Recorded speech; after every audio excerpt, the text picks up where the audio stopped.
Check, check, check. Good morning. Hello and good morning. Welcome, welcome. Hey, Justice. So thank you for being here this morning. Welcome to First Unitarian Society.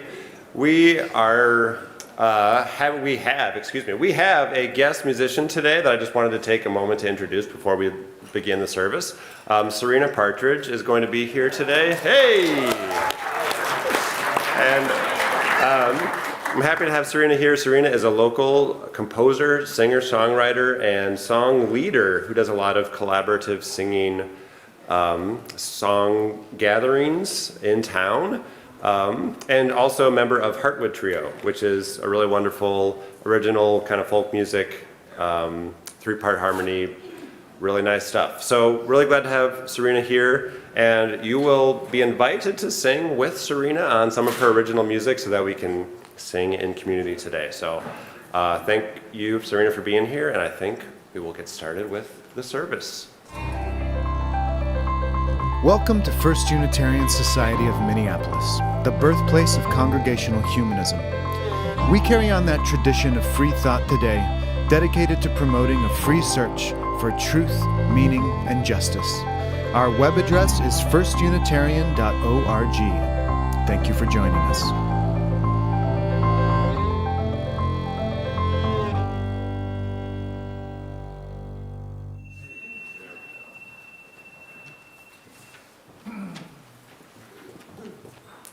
Welcome in. I'd love to teach you all a song to welcome ourselves here. All of us is welcome in this space. It doesn't have to be pretty, right? Right. So this is a call and echo song, and then there's a little bit together. My turn and then our turn. Let's try it.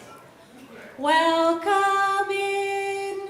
Welcome in. Open hearts, open hearts, welcome in, welcome in, open hearts, welcome in, welcome in, open hearts, and then we'll sing together this. We will sing our way to wholeness. We will sing our way to wholeness. Let's try that together. We will sing our way to wholeness again. We will sing our way to wholeness. That's the whole thing. Welcome in, welcome in, heavy hearts, welcome in, heavy hearts, welcome in, heavy hearts. Together, we will sing our way to wholeness. We will sing our way to wholeness. Okay, now we got it. We get the idea. We're going to change the words because I like to use this song to give us a chance to actually check in with ourselves, with our hearts. How are we in this moment? And if you give us a chance to welcome in a way that you are, I guarantee that aspect in somebody else also gets to be welcome, and that's a gift. So now's the part where you shout out some ideas. How's your heart? Hungry, which can mean so many things. So let's welcome in the hungry hearts. And when we get to the end, if you've got another idea of something you'd like to be welcomed in, give us a chance to do that. And if you want to play, if you can pick a more reasonable key. That's okay. I'm not a piano player. Okay, and If you love to harmonize, I know you're out there, you're welcome to harmonize. And if you love to listen, that's part of the music too. There's not a wrong way to participate. Well, there might be, but let's not go there. Singing, harmonizing, listening, it's all part of the music. Okay, let's give this a whirl. Welcome in. Welcome in. Hungry hearts. Hungry hearts. Welcome in. Welcome in. Yeah. Hungry hearts. Hungry hearts. Welcome in. Welcome in. Hungry hearts. Then together we will sing our way to wholeness. We will sing our way to wholeness. Hey, nice. What else can we welcome in? Happy hearts, and I also heard, oh yeah, I heard a lot of things. I heard fearful, I feel you. Let's welcome in the happy hearts. Then we'll welcome in the fearful hearts, and maybe we'll do one or two more after that. Here we go.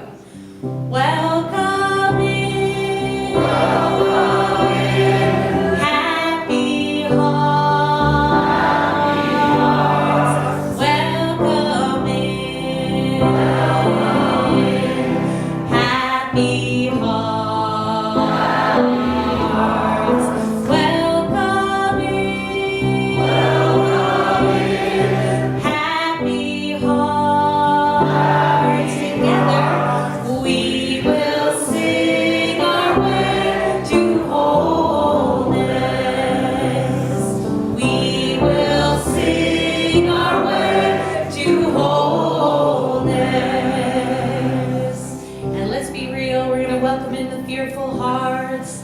Welcome in. Welcome in. Fearful hearts. Welcome in.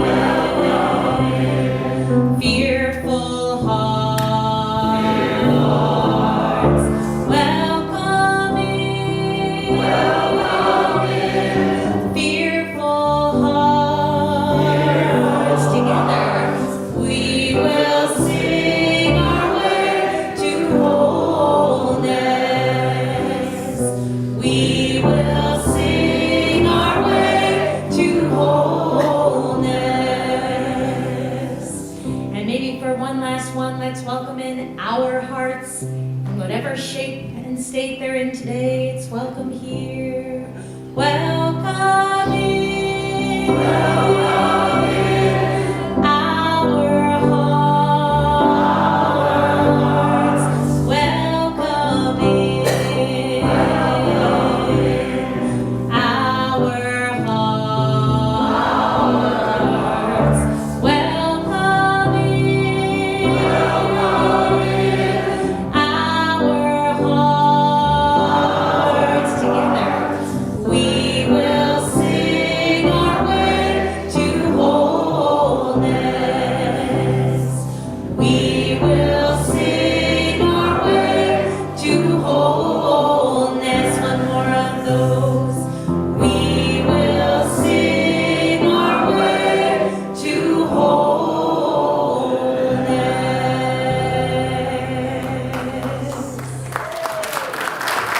Beautiful singing. Thank you, Serena, so much. And welcome to all of you to the First Unitarian Society on this brisk and beautiful winter morning in Minneapolis, Minnesota, which is the largest city to be located halfway between the equator and the North Pole, right on the 45th parallel. Perhaps that's why we're so often feeling like we're in liminal space. Welcome to each of you, as you've just heard in that song, as you've sung together, whether you're staying warm and safe at home or embraced the winter weather to be together here, whoever you are, wherever you are, whatever your dreams, whomever you love, you are welcome here. First Unitarian Society is a member congregation of the Unitarian Universalist Association of Congregations, and I'm Reverend Jullan Stoneberg, your interim minister. Our programming is on-site live, online live, and on-demand 24/7. And speaking of which, I want to give a call out to all of you who are joining us online. I don't know if you know this, but each week we have about 70 people who attend virtually. And we want you to know out there that you are an important part of this community. So, yeah.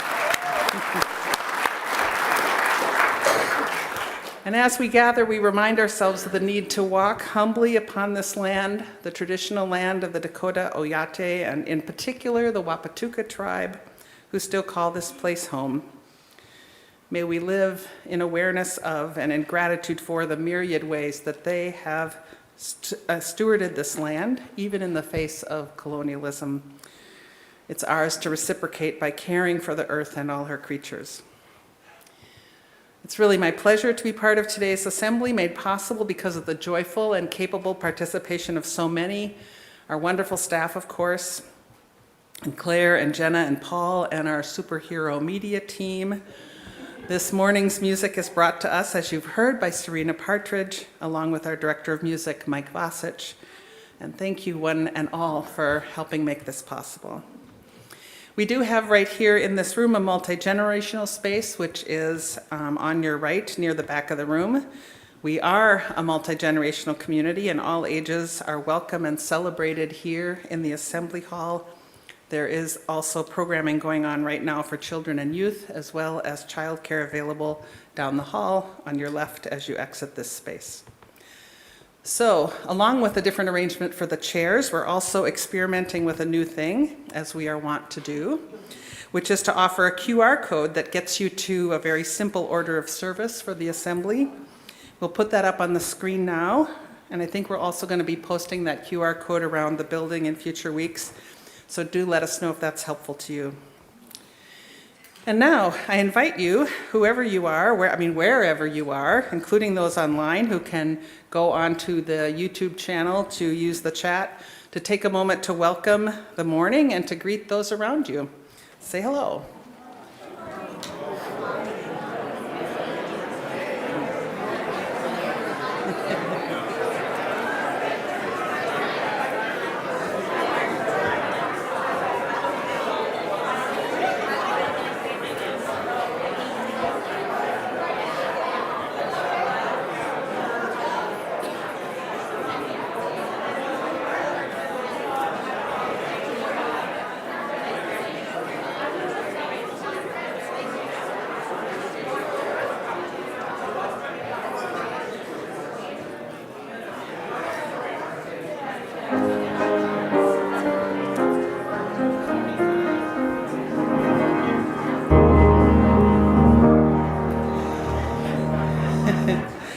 I do know how much many of you love to talk to one another,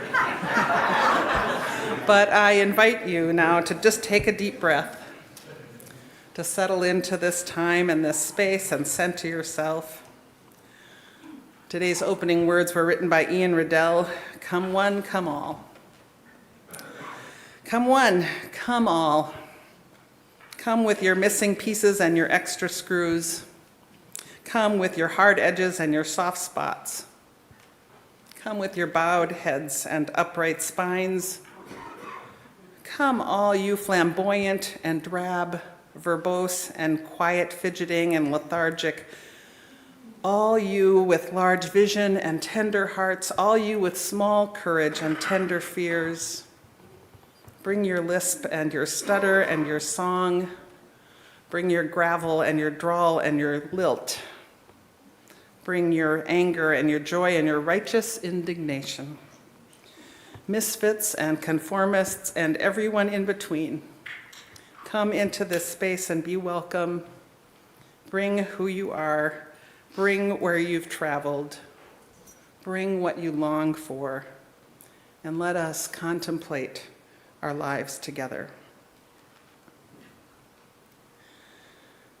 Paul is coming to light our chalice flame, and those of you at home are encouraged to light a candle along with us. Let's light our flame with words expressing our commitment to equity and please join me in reading what's on the screen.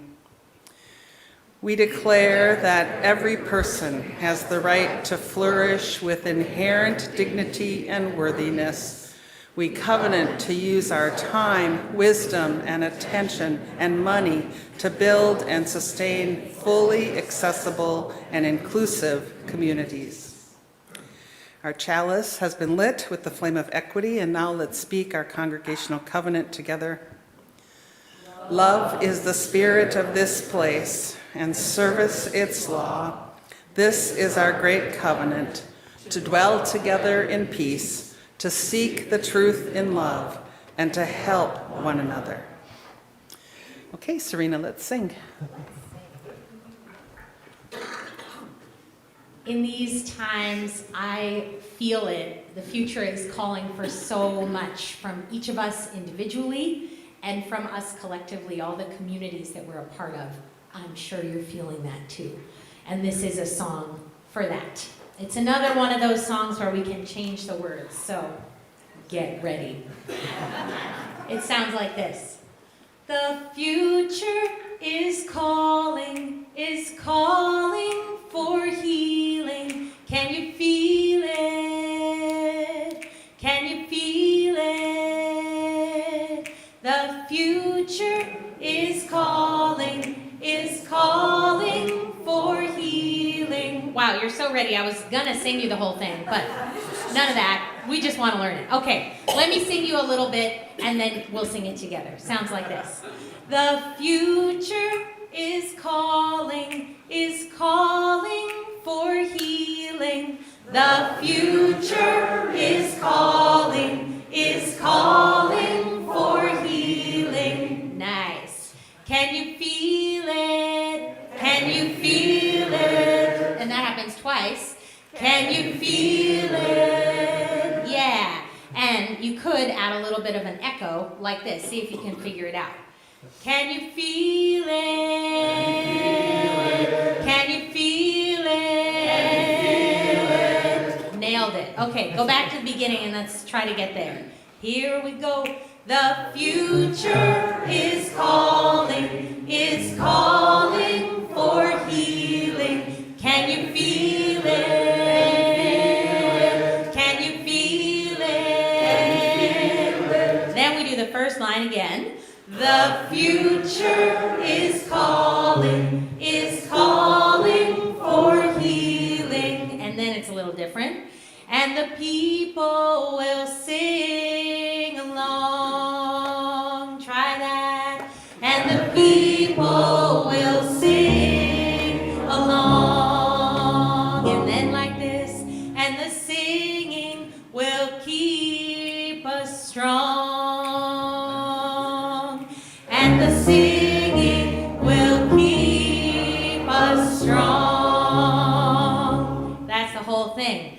This is such a superpower. Whoa.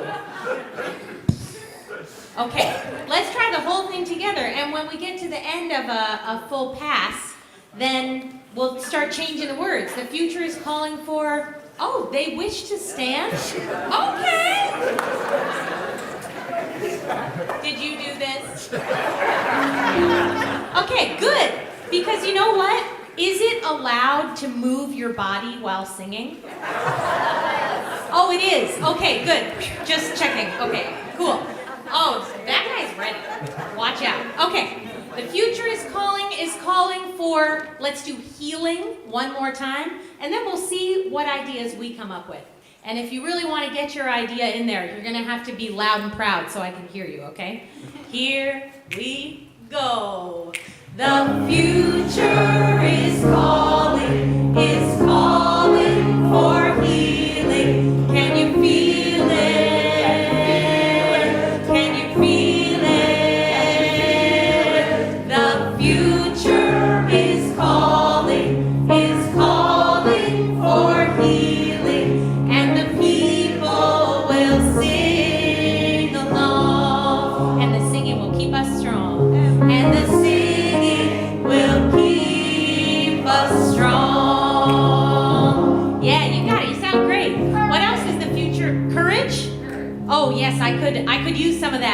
Anyone else relate to that? Let's sing about that. Here we go. The future is calling for courage. Can you feel it? Can you feel it? I can feel it. The future is calling for courage, and the people will sing along, and the singing will keep, and the singing will keep us strong. That's it. What else is the future calling for? Justice. For justice. I want to sing about that. Here we go. The future is calling, is for justice, for justice. Can you feel it? Can you feel it? I can feel it. The future is calling for justice, and the people will sing along, and the singing will keep, and the singing will keep us strong. What's one more thing we can feel the call for? For peace, action. There's a lot, actually. The list goes on and on. Yeah. Well, let's do peace and then action, okay? And if you love to harmonize, is that okay here? Are we allowed to harmonize? Oh, good. Okay. Well, then feel free. Here we go. The future is calling for peace. Can you feel it? Can you feel it? The future is calling for peace, and the people will sing along, and the singing will keep us strong. And the future is calling for action. Let's sing about that. The future is calling for action. Can you feel it? Can you feel it? I can feel it. The future is calling for action, and the people will sing along, and the singing will keep, and the singing will keep us strong, and the people will sing along, and the people will sing along, and the singing will keep us strong.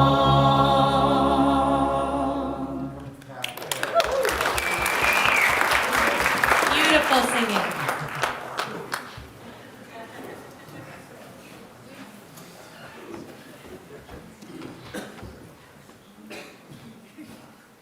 Good morning.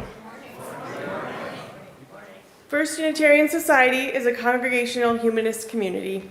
We are here for each other, our neighbors, and our planet, and one manifestation of that is our caring team. If at any time there's something happening in your life that you'd like to share with our team or with this community, please send a note to joysandconcerns@firstunitarian.org.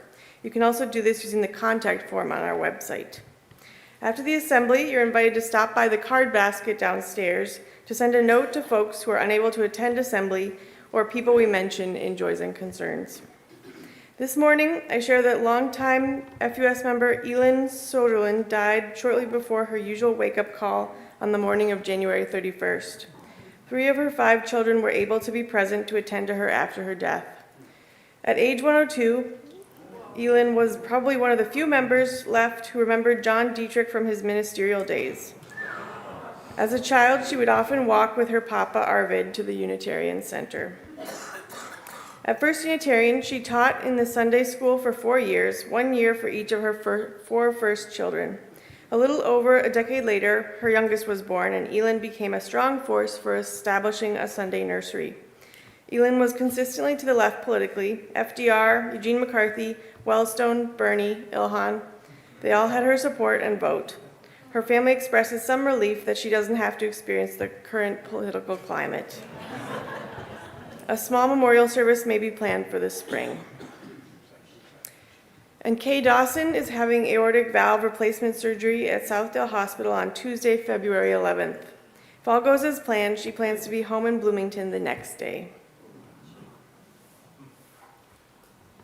That we may stay in touch with our own humanity, remember those who are suffering, in particular today, all those so greatly impacted by changes in federal immigration and humanitarian aid policies, and those who work in government jobs. Let's take some time in silence to reflect on the human experience, the joys, sorrows, and milestones in our lives, in the lives of those we love, and in the lives of all beings everywhere. May all be safe, happy, and well.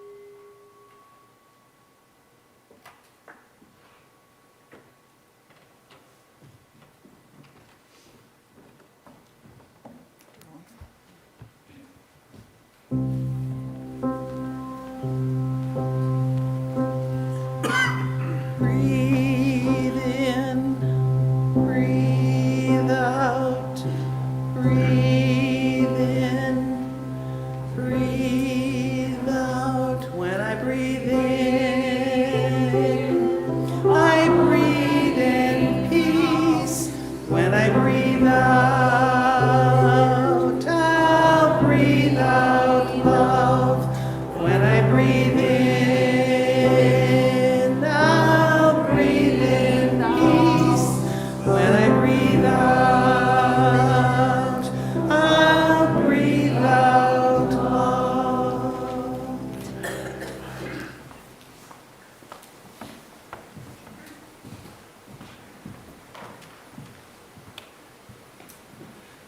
Today's wisdom moment is called Building a Common Life. This wisdom moment was written by Aaliyah Kemmler, a Unitarian Universalist minister who has served the congregation in Groton, Massachusetts for more than 20 years. She begins with a quote from Wendell Berry's novel, Jayber Crow. "There are moments when the heart is generous, and then it knows that for better or worse, our lives are woven together here, one with another and with the place and all the living things." Then Kemmler goes on to tell a story about her community. Last fall, our weekly small-town newspaper had two stories I loved. One was a thank you note from the animal control officer to several residents for rescuing a herd of 5 ponies and 1 goat. Apparently, the goat figured out how to unlock the barn gate and liberated everyone while the owners were well away. The ponies and goat were trotting down the road toward Dunkin' Donuts and who knows where else.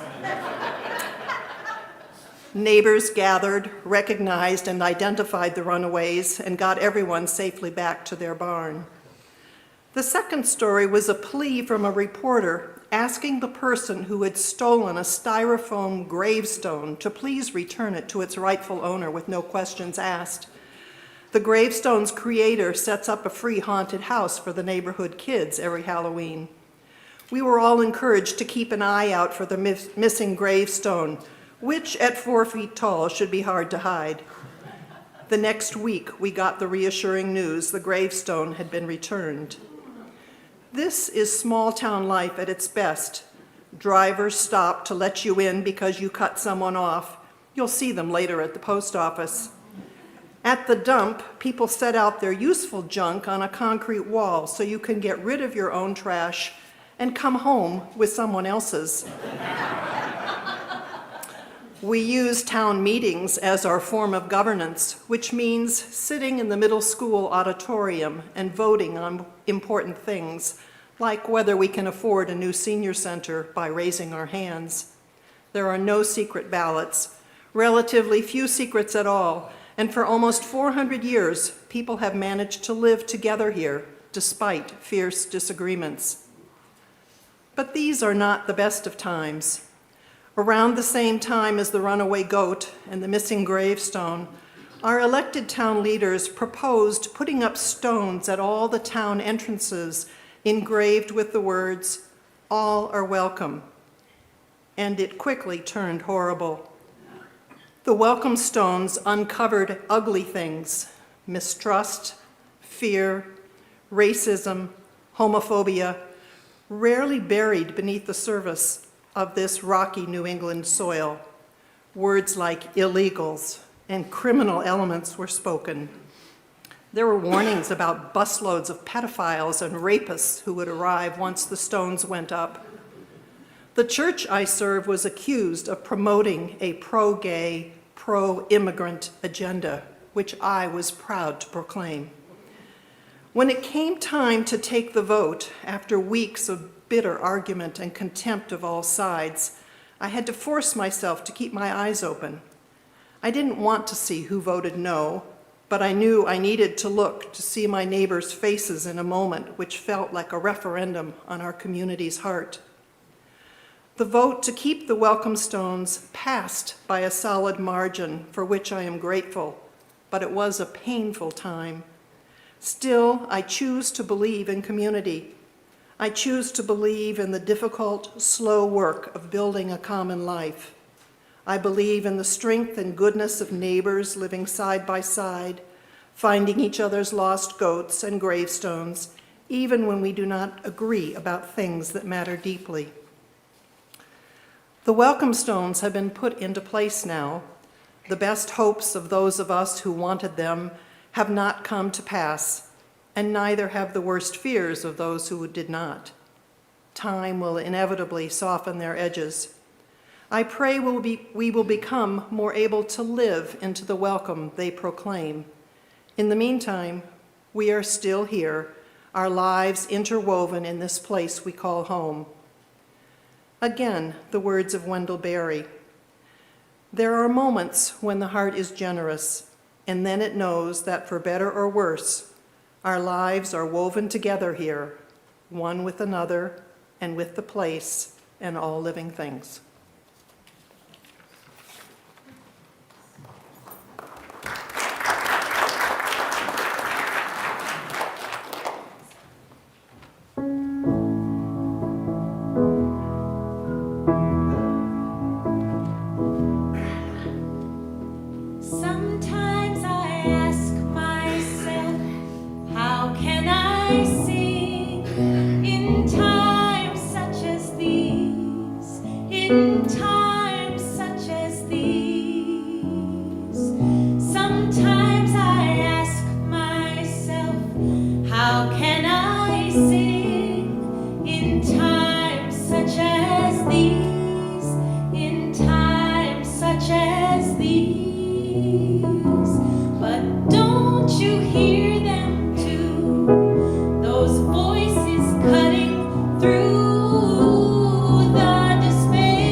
Loving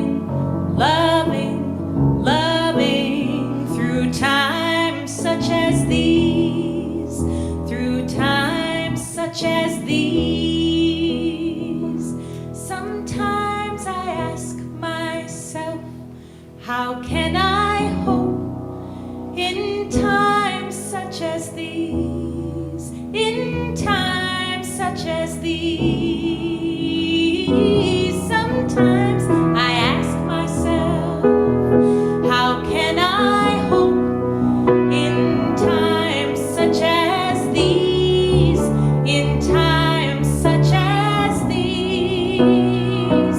But don't you hear them too? Those voices cutting through the despair, saying, we need you there in the belly of the beast, hoping, hoping, hoping in the belly of the beast, loving, loving, loving in the belly of the beast, singing, singing, singing through times such as these, through times such as these, through times such as these.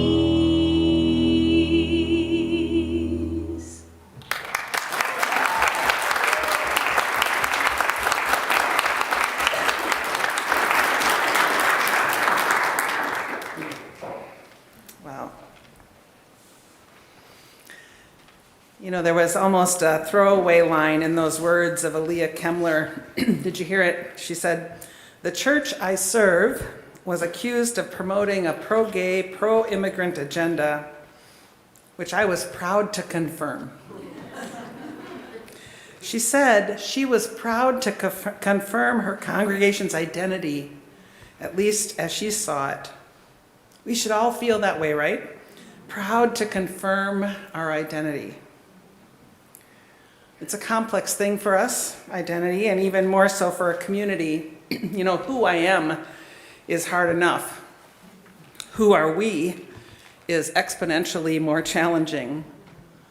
As individuals, if we're paying any attention to the question of who we are, as we struggle to reconcile often competing values and motivations, we can make choices about what parts of our identity that we want to project, affirm, live into, and in so doing, we choose what to integrate into who we are and what not to. And sure, a community can do this too, but it's understandably more complicated. There are so many more voices, so many more inputs, so many more influences on articulating an identity, all that everyone in the community can embrace. An identity that influences whether or not someone wants to be part of that community. An identity that defines for the community who to include and who not to. An identity that determines for newcomers whether or not that community is for them. And to complicate it even more, so often all of this happens unconsciously. A community's identity is often defined by its mission statement. Do you know what that is for FUS? Who's got it memorized? Oh, I see a hand. Wow. Here it is on the screen. I hope there it is.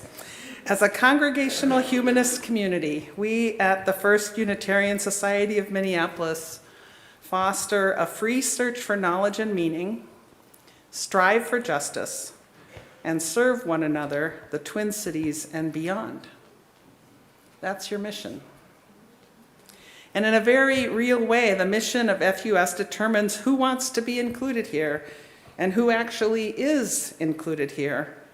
Although admittedly, that requires this community to both be aware of and engage in living its mission statement. The clearer you are about who you are, the more apparent it is who belongs and who does not. What you claim as your mission in the world, your raison d'etre, really matters. I don't know if any of that language is painful for you, to think of who does belong here, to ask how welcoming you are, really. or how welcoming you want to be. You know, some of my work as an interim minister here is to mirror back to you, and it's interesting to me to note that there's no mention of welcome or inclusion in your mission statement. So I just want to poke around at this a little. It will come as no surprise to those of you who are getting to know me that my worldview is both influenced and challenged by the many podcasts I listen to. My message today is greatly shaped by a recent episode on the New York Times Opinions podcast, which in this case was a conversation between editor Aaron Redica and columnist Carlos Lozada, talking about immigration and Trump's attack on birthright citizenship. And in that listening, it occurred to me that the great narrative playing out on our national stage about who is welcome or included within the American project resonates, or can resonate, with our own questions of identity. So in exploring what's happening at the national level, we as individuals and as a congregation may find some important lessons and understandings and questions about who we intend to be included in our circles of community. For example, how does one gain birthright belonging here at FUS? While right now, obviously, there is contention about what birthright citizenship means, traditionally it has meant that all persons born or naturalized in the United States are full citizens, all. There's no distinction between citizens who can trace lineage back to the Mayflower and those whose parents just arrived, theoretically. And at FUS, I've noticed that it's a common practice here that you identify yourselves based on how long you've been a member. That's curious, isn't it? Does long-time association or maybe presumed investment in or financial contribution to make one a different class of member? Better? More legitimate? Just questioning. Here's another example. Trump has been talking about those who poison the blood of America. Lozada and Redica spoke of this as a progression in his rhetoric. In 2016, he spoke about building a wall, which implied a need to protect, to keep people out, you know. But now he's talking about those on the inside who are poisoning the country's blood, and executing deportations are somehow meant to purify that blood. This all chips away at what is a common understanding of what it means to be American, and an attempt, perhaps successfully, to shatter any sense of belonging for a whole lot of people who have already invested a lot, who've put themselves in danger to be part of this country. And how might we look at this congregation through that lens? How do we respond when someone new enters, who maybe speaks a different language, be that one that's conservative politically, or one that includes religious words, words that your former minister Kendall Gibbons spoke of as a language of reverence? Is that threatening? Does it poison the blood of this congregation? Do you need to protect yourselves from them or force them out in order to keep a pure identity? Whatever that might mean for you. I'm just wondering. The big question here is how your identity as the First Unitarian Society of Minneapolis influences and impacts one's experience of belonging or being included here. This is a question that does not need to be value or judgment laden. I don't mean it to be at all, because you get to decide who you are and who you want to be in the world. But know that that decision will necessarily play a huge role in which individuals will be welcomed into your culture and community and which will not. What's critical is to be aware of what you're doing and the choices you're making, and to consider the impact. And when I say choices, I mean all the choices. All the little moments matter, little responses, little reactions, ways that you treat one another just in the moment. It's also important to continue to become more aware so that you understand what might be unconscious motivations and reactions on your part. When a foreign element, an immigrant, enters the system, can you be clear about whether or not they might be invited to make FUS their home? Do you react to newcomers out of a need to protect what you have here, or even with worries about being corrupted by viewpoints or beliefs unlike your own? Or are you open to and even welcoming of different worldviews that might change you? I hope you are. I know many of you are. The United States has had, for a long time, to varying degrees, an image, an identity that says, all are welcome. Come, live the American dream. Give me your tired, your poor, your huddled masses yearning to breathe free. Send these, the homeless, tempest-tossed to me. I lift my lamp beside the golden door. The golden door of welcome. The welcome stones placed at the borders of towns and cities. The all are welcome here banners flying at so many congregations. Of course, many of you have felt completely welcomed and at home here. And many of you, I hope today, are feeling completely welcome and at home here.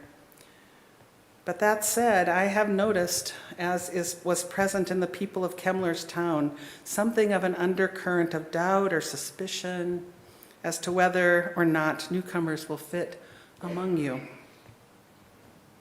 So how do you value inclusion? Or is it a particular identity? Or is a particular identity a higher value than inclusion? Are these compatible values, inclusion, identity, or are they mutually exclusive? Our theme for the month of February is the practice of inclusion, and we're going to be talking more about this, especially in these times when gathering in solidarity with others to join in the struggle against oligarchies and fascism, building community, inclusion, it's so critical. I'd love for us all to be the people that go and help rescue the goats and the donkeys and the sheep and get them home again. So when I'm back in the pulpit in 2 weeks, I want to go deeper into the questions I'm asking today. And just so you know, our foraging for our future conversation on March 2nd will be about identity and therefore about inclusion. So for today, I leave you to consider that relationship between identity and inclusion, and to wonder about how it is that FUS's identity can simultaneously be a beacon for some and a barrier for others. And given that, I hope you'll think about how you can be inclusive and welcoming while also being clear about who this community is and isn't. It's a wonderful place. But there's this conundrum of identity and inclusion that at worst repels newcomers and at best lives into what it means to be a diverse, beloved community, a community with a clear and well-examined identity. It's a balancing act, truly it is. And in the balance, would that it were that you are proud to confirm this community's identity and every day be willing to live into its promise. So be it. And now it would be great to sing again. We need a song. We need a song. Thanks, Serena. Thank you so much. Wow, it's a lot to sit with. Thank you.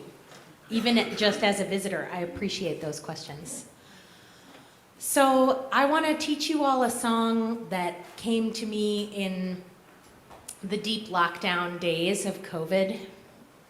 Things can change. Good to remember. Just sitting with this feeling of none of us could have imagined these times, or maybe some people could, but I hadn't. And what do we do as we move through unimaginable times? And I feel like we're seeing this again. We lean into our networks of care. We know our neighbors better. What do we do through unimaginable times?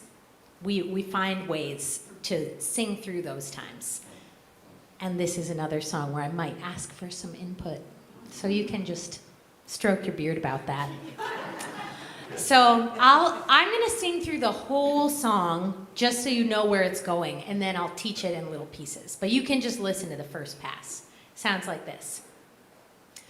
Who could have imagined? Who could have imagined? Who could have imagined such times as these? But we will sing through these times, oh, we will sing through these times, and soon enough we'll be singing on the other side. That's it. What key did I pick? Oh, that's cool. All right, so I'm going to sing a little bit, and then we'll sing it together, all right? It sounds like this. Who could have imagined? Who could have imagined? Who could have imagined? Who could have imagined? Let's put those two together. Starts here. Who could have imagined? Who could have imagined? Beautiful. Who could have imagined such times as these? Let's try that. Who could have imagined such times as these? That's it. But we will sing through these times. But we will sing through these times. Oh, we will sing through these times. Oh, we will sing through these times. Let's put those two together.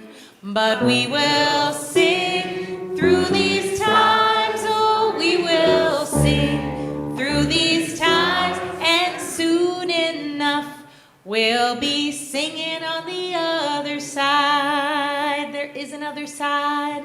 And soon enough, we'll be singing on the other side. Whole thing, here we go.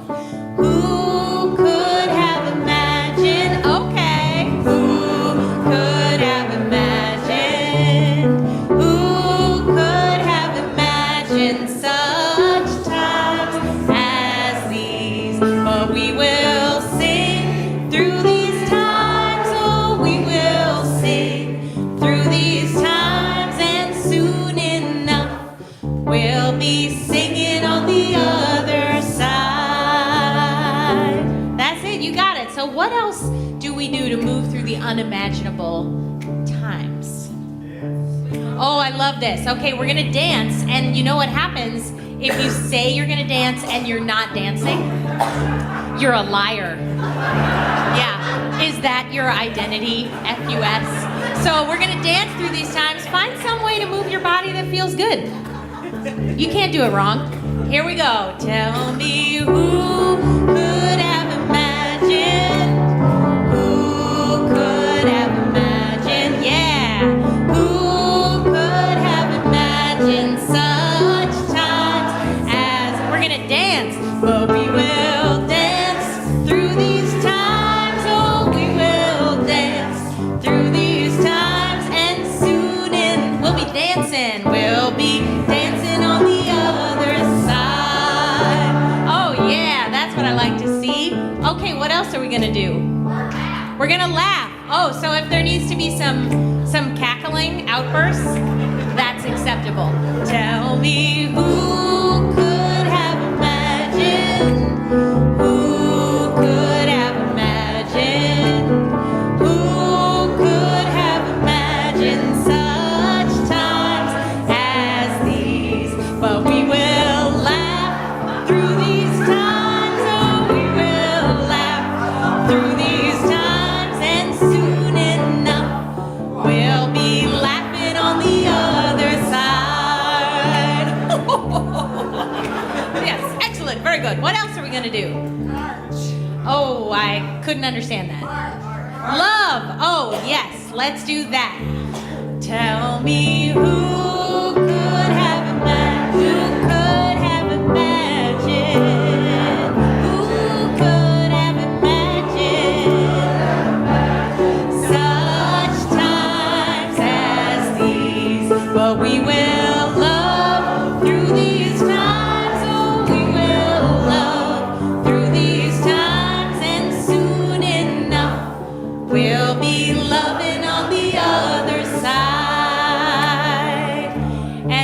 is real life. It doesn't all have to be jolly, I'm just saying. March. Oh, yeah, here we go. Tell me who could have imagined, who could have imagined, who could have imagined such times as these. But we will march through these times, oh, we will march through these times, and soon enough we'll be marching on the other side. Yeah. Who's got one more to close us out? Organize. We're gonna organize. Are we afraid of so many syllables? No. Absolutely not. Okay, here we go. Tell me who could have imagined, who could have imagined, who could have imagined such times as these. But we will organize through these times, oh, we will organize through these times, and soon enough we'll be organizing on the other side, and we will sing through these times, and we will sing through these times, oh, we will sing through these times, and soon enough we'll be singing on the other side.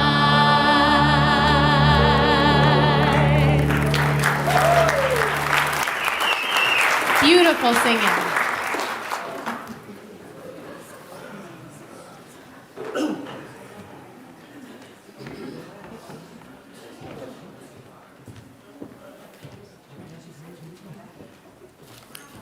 I'm here again.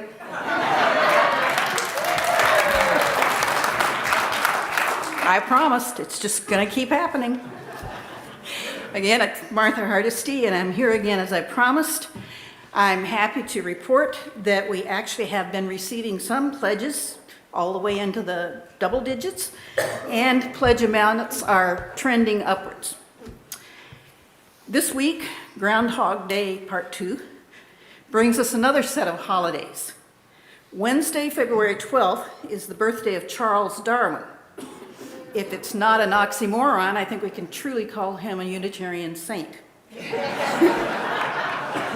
And oddly enough, on the same day, within hours, was born Abraham Lincoln, my fellow Kentuckian. He expressed many humanist values throughout his career. And by the way, the aforementioned Wendell Berry is also a fellow Kentuckian. So, Friday, February 14th, is probably more accurately called St. Hallmark's Day, but it's commonly known as St. Valentine's Day. So I did some research on all of the St. Valentines I could find, and every one of them died a gory death of religion. So it seems that the real source of our celebration of love at this time of the year seems to be the behavior of birds in the temperate European climate. So we've come up with a holiday to celebrate lovers. Even the American Heart Association has designated February as Heart Healthy Month. And I believe in this community, many of us are here today or joining online in order to keep our hearts healthy. Last week, we saw person after person come up and light candles for their hopes, and the same was occurring online.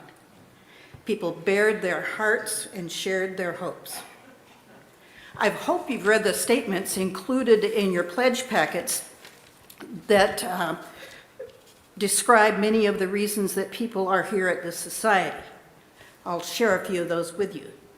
Someone said, "I felt very welcome the moment I joined."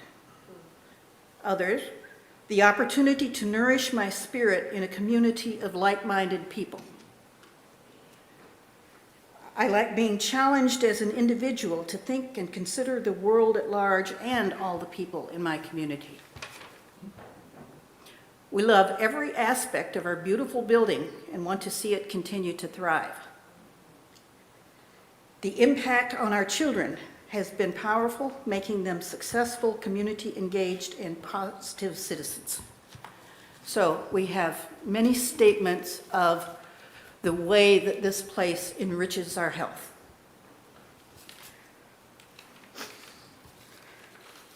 My own journey to this place was both very long and very short. The long part started being raised in a Catholic community in Kentucky where we had Latin High Mass every single day of school, followed by an hour of catechism. The short path was ultimately just across the street. When I moved to the Twin Cities to go to grad school, I found a roommate in a lovely apartment at 809 Douglas, right across the street.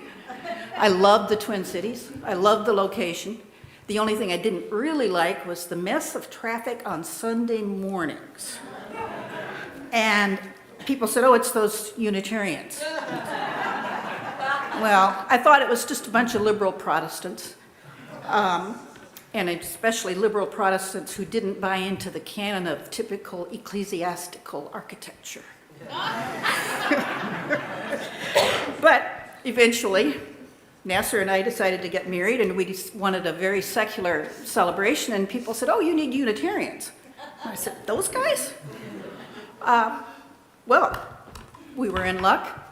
We eventually connected with Reverend Derek Kiewat, who has visited the society and was at that time the associate minister, or a summer minister at White Bear. We were married in the park across the street, and then we joined. And so we have been here, and I'm not going to say how long because you might think it's snobby.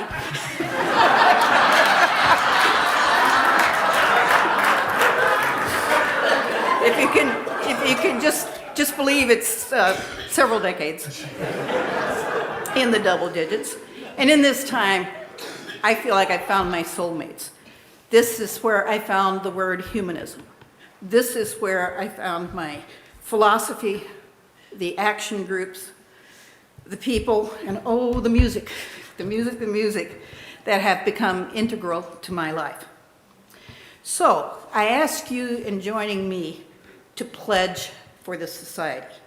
If you didn't receive the packets that were distributed last week, or if you didn't get them in the mail, there are more copies available downstairs. Do be aware that the pledge you're making is for the year starting on July 1st, 2025, and going forward for the year following that. And the pledges actually can be paid either in one fell sweep, as some people have already done, or monthly or weekly, or whatever manner you choose. So check with the office and check with the folks at the table today. In addition to our annual pledge, again, which deals with our contributions starting to support the society from July, do know that we will be passing the basket. Now, this year they've decided to revive the practice of taking a collection every week during Sunday Assembly. As the baskets are passed, you're invited to give generously and joyfully as you are willing and able. You can also use the QR code on the screen, which will take you to our online giving form, or you can stop by the office or mail in your donation. And please feel free to ask any questions about giving to the First Unitarian Society. And I believe I'll also lead into some of the, at least one of the announcements by saying if you want a very quick return on your investment of $5 or $9, you can take it downstairs and participate in the Sweet Roll Sunday.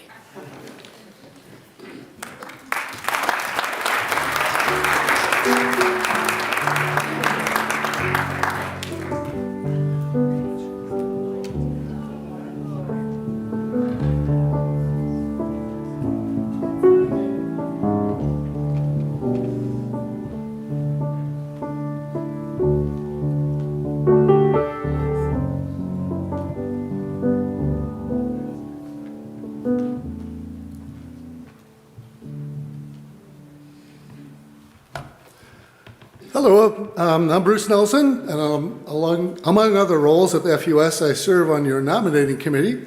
The nominating committee is tasked with recruiting aspiring FUS leaders for important roles on our three leadership teams: the Board of Trustees, the foundation board, and the nominating committee itself. In a moment, you'll see a video with foundation board member Alan Callender speaking about why he joined the board and why you also might want to serve on the foundation board. For the next few weeks, you will see me, as well as fellow nominating committee members Julie Stewart, Caden Colden, Martha Hardesty, and Shelley Schreffler at a table before the assembly in a gallery just outside the doors you came through earlier, and downstairs during the mini meal. We will have additional information about what it's like to serve in FUS leadership positions and answer your questions. We hope to see you there. And now, here's Alan.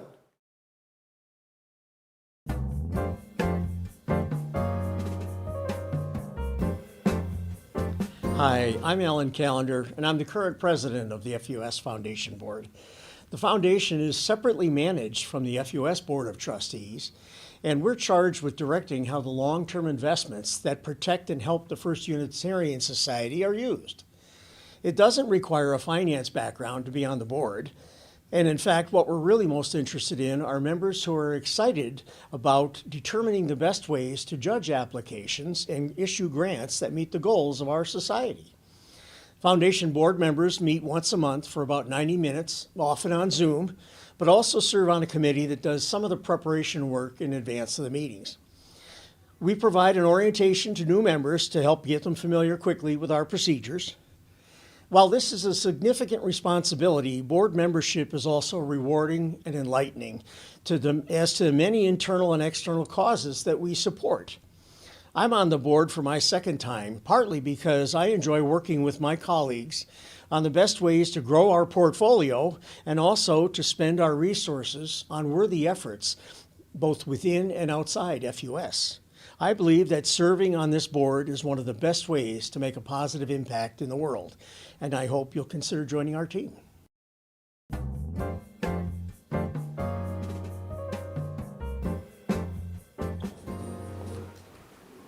And trying to keep this short and sweet, a visualization of what Martha previewed downstairs.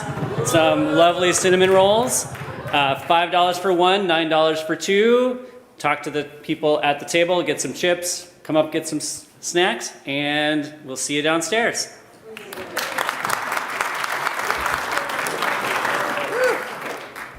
Okay, a few more announcements, not quite the song yet. Wow, there's a lot going on here, and February is such a busy month with both stewardship and nominating committee needing to talk to you, so thank you for your receptivity. Later today, join youth from First Unitarian and Ormet in volunteering at the second Sunday Oasis dinner, so come by Plymouth Congregational Church to distribute care products and meals to our unhoused neighbors. And next Sunday, the 16th, join us in the Chalice Room at 5 p.m. for another round of our popular child and family dinners. You can take a break from cooking and get to know your fellow FUS families.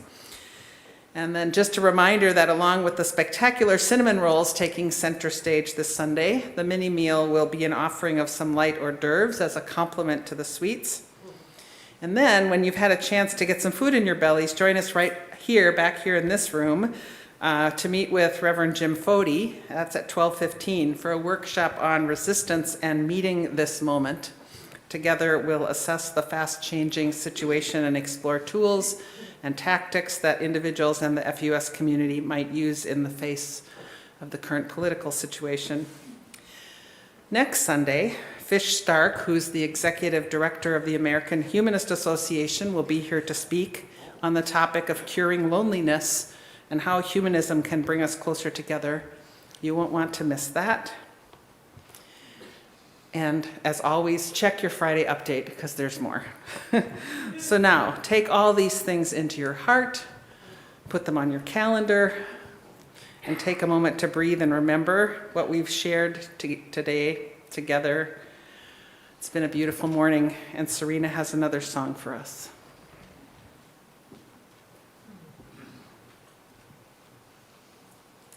So this song for me is about connecting with a source that feels like it's never going to run out of ways to energize me.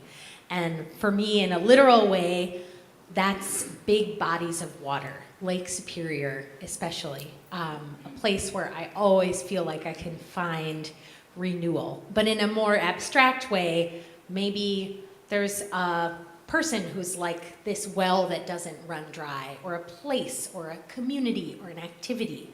So maybe this song can be an invitation to bring up in our imaginations what is a place or an experience that is that well for each of us. So the words are, I will go down to the well, let the water ring me like a bell, let the water rock me like a child, for this well will not run dry. So I'll sing a little bit and then we'll sing it together, okay? Sounds like this. I will go down to the well. Let's try that. I will go down to the well. Yeah, do it again. I will go down to the well. Here's the next line. Let the water ring me like a bell. Try that. Let the water ring me like a bell. Here's the next one. Let the water rock me like a child. Here we go. Let the water rock me like a child. For this well will not run dry. For this well will not run dry. No, this well will not run dry. No, this well will not run dry. That's it, that's it. So we'll sing it a bunch of times, and if you want to add harmonies, you can. What did I pick this time? Sorry. Okay, he told me he likes all keys, so I'm just gonna go with that. Okay, let's try to sing it together. I will go, that's where it starts. Here we go.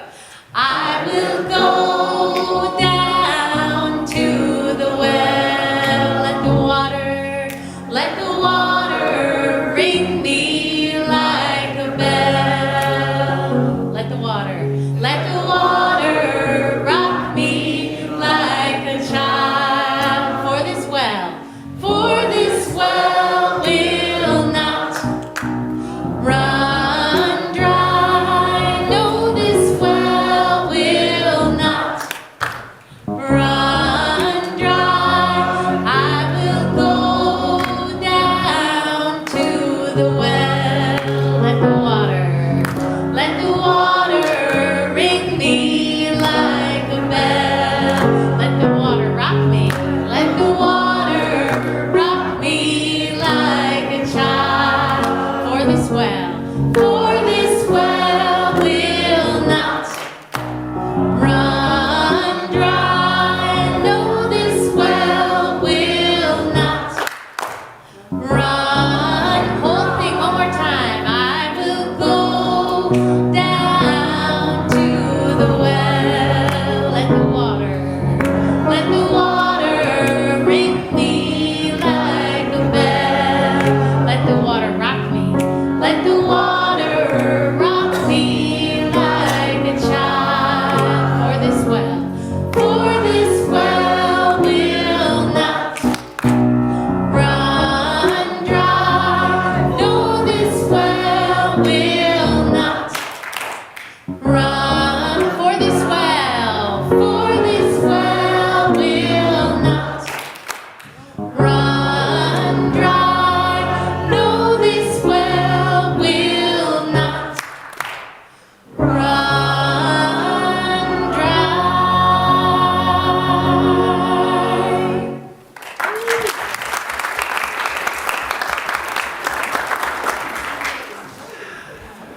Wow.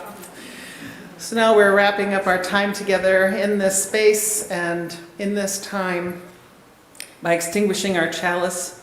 Please join Paul and me in speaking the words on the screen. We extinguish this flame but not the light of community, the warmth of community, or the fire of commitment. All these we carry in our hearts and in our minds until we are together again.